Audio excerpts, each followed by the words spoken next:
Oh, thank goodness. Thank goodness. Praise be the comic book gods. Just when we were all coming to terms with it, the sad death of Kamala Khan Ms. Marvel, thinking that her death was going to be the last time we ever saw that character in Marvel comic book continuity, we get this twist of fate, shocking the entire comic collecting hobby, that it turns out Kamala Khan Ms. Marvel is coming back. Yes, she is alive.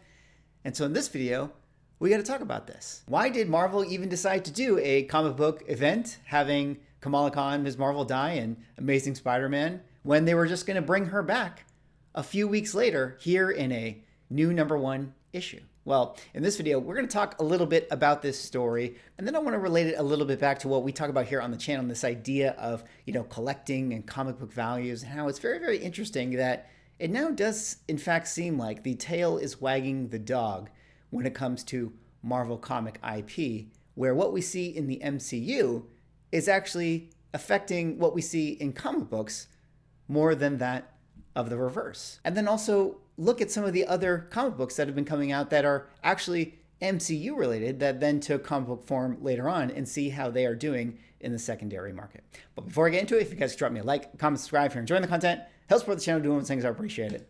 But let's get into this video here today. Now, this news just came out. So exciting. I'm so relieved that Kamala Khan Ms. Marvel is coming back.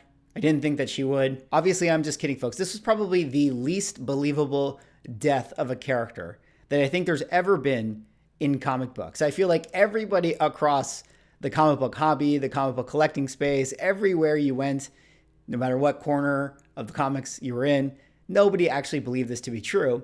And a lot of people had actually speculated that they were doing this for a reason. But let's kind of talk about it right here. I have this EW article pulled up, which, if they're going to Entertainment Weekly to promote this, they're definitely going for kind of a movie audience. To kind of tie it into the MCU. And actually, Iman Veilani, who of course plays Ms. Marvel in the MCU, is connected to this book. But let me get into it and not get ahead of myself here. The Marvel star Iman Veilani is writing a new Ms. Marvel comic. The reports of Kamala Khan's death have been greatly exaggerated. The superhero known as Ms. Marvel valiantly sacrificed her life to save the universe earlier this year in Amazing Spider-Man #26 and was celebrated by her friends, family, and fellow superheroes in this week's special issue, Fallen Friend, The Death of Ms. Marvel. But as we all know, death is rarely permanent in superhero comics, and Kamala is no exception. She'll soon be back on the stands, and that's not even the biggest news. Iman Veilani, the actor who plays Kamala in the Marvel Cinematic Universe, will co-write the new comic alongside Ms. Marvel TV writer Sabir Pirzada. Carlos Gomez and Adam Gorham will handle the art, and Sarah Pacelli will provide the main covers. Although there is one main cover right here that has been hitting the headlines. This one right here is done by Art Germ. And of course, as you can see, Ms. Marvel #1, I believe this is the #1 issue, The New Mutant. As you can see right there in the subtitle, The New Mutant. So there had been a lot of speculation that the reason they were doing the death of Ms. Marvel was so that they can more closely relate the character within the comic books to that of which we saw in the MCU. Because if you guys happen to remember, we got the reveal in the Kamala Khan show that Ms. Marvel is actually a mutant in the MCU. This was obviously something done by design. Now, formerly, it was always known that Kamala Khan was actually an Inhuman, and I think that has to do with when her character was created. That was at the time when, Fox had more control of the X-Men, and they were looking to kind of push the Inhumans more because they were thinking, oh, why are we promoting the brand of the X-Men,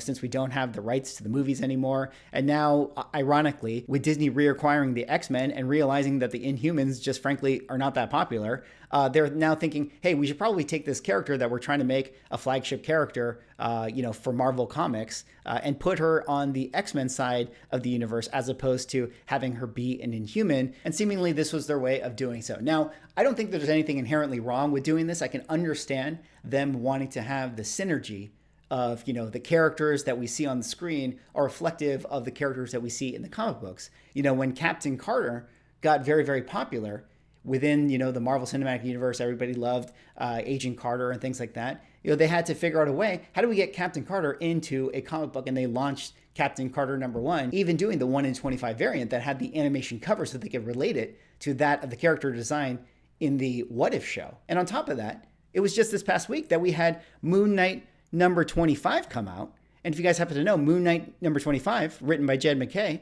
this is actually the first appearance of Layla El Fole, excuse me if I got that pronounced wrong, but later becomes the third Scarlet Scarab. And if you guys remember watching the Moon Knight show, they had the Scarlet Scarab come out in that show. And obviously it seemed like the MCU was trying to make this character a big deal in some kind of way, you know, having taken the old Scarlet Scarab and gender bending it to this version right here.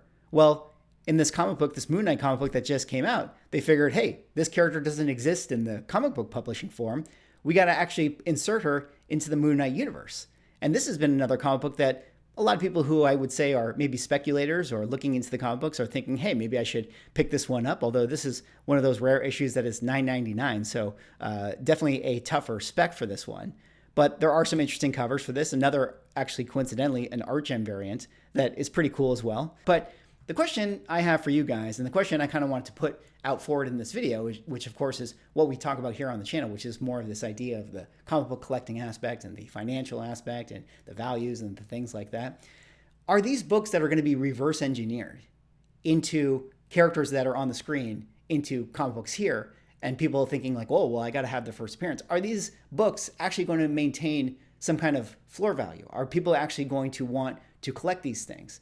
My suspicion is that I don't think that these things are going to have the same general interest for comic book collectors than what you would typically see with a comic book that inherently was popular first, then got pushed to a screen, and then, because it was on screen, got more popular because of the fact that it got adapted to the screen.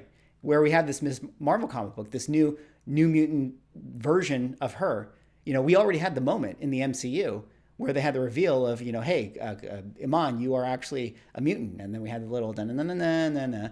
You know, we already had that moment that people would effectively FOMO out on. And so picking up this new Ms. Marvel #1 issue to have that moment that relates to that moment on screen, I don't know if it's going to have the same effect. And of course, I was talking about the Captain Carter issue earlier in the video.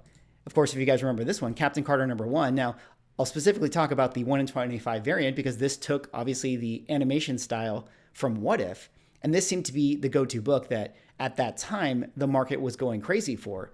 But like a lot of things do, this book had major pullbacks in its values. Here at the 9.8 level, 526 graded. When it came out of the gate, it shot up all the way to $468 in May of 2022. Now, if you guys have been following my index videos and things, we know that every comic book has basically had corrections and pullbacks and things like that. But this book has fallen all the way down here to recent sales of $100. So 3 times less of the value of when it initially came out for. And again, I think that this has a lot to do with the speculation of it. I mean, people enjoy Captain Carter. I think she's a cool character. I actually was one of the people who really, really loved the What If show. I thought it was probably one of the best Phase 4 things that came out. But I'm not entirely convinced that the reverse engineering of characters from movies into comic books is actually going to be a reliable thing to sort of spec on, or a reliable, you know, type of comic book to invest in, because of the fact that you don't have the organic holders of the book. Remember, a lot of what makes collectibles valuable is that people actually want to collect them. People actually like the property. And then later on, through movies, video games, cultural things, people get more invested in the property because of the fact that, whatever, they get to see the character on screen. If you're reverse engineering it, then really at that point, the comic book is more of like a pop figurine. It's more of a pure collectible. Like, hey, I saw this thing on the screen. Let me buy a version of a thing that can sit on my shelf and be a collectible. And there's nothing wrong with that. But when we're talking about a book that holds its organic value, because there's people that want it, because there's a demand for it, because people have a nostalgia to this particular item, I don't think that reverse engineering characters is going to be something that is a successful speculation strategy for comic books. But very interesting here that we are starting to see a lot of this reverse engineering of what we see in the MCU becomes what we now see in the comic books. And it seems like this entire creation, this entire death of Ms. Marvel story event, in order to have her rebooted into this new #1 issue. And I think it's an obvious PR push to have Iman Veilani basically be a co-writer on this comic book, because obviously they want to have that association very close to that of the MCU TV show, which again, not necessarily a bad thing. You know, this is good. I mean, companies should be synergistic. You know, it's a good thing to have people who watch the show get them interested in comic books. There's nothing wrong with that. But as far as holding its value and being a comic book that is a key comic book that, you know, you want to hold, oh, this is the first appearance of Kamala Khan Ms. Marvel as a mutant, I don't necessarily think it's going to have the same organic demand than if it had the original way, which is started in the comic and then went on to screen. But very interesting here. What do you guys think about the return of Ms. Marvel? This was probably the shortest death run I think that there has ever been in comic books. I feel like even Death of Doctor Strange lasted a couple months, you know, which obviously that didn't seem like a real thing either, you know? So it's very, very curious to think about how this one felt like it just was, you know, green lit. Let's get this one out. Let's get this across the finish line. We got the Marvels coming out. We want people on board with Kamala Khan Ms. Marvel as a mutant. So let's just get the death in, get the death out. Okay, cool, guys. On to the next. But very, very funny. And this is where we are kind of in the current state of comic books. Anyways, what do you guys think about this move? Are you guys going to pick up Ms. Marvel #1, the New Mutant? Let me know in the comments. Anyways, like, comment, subscribe. See you on the next video.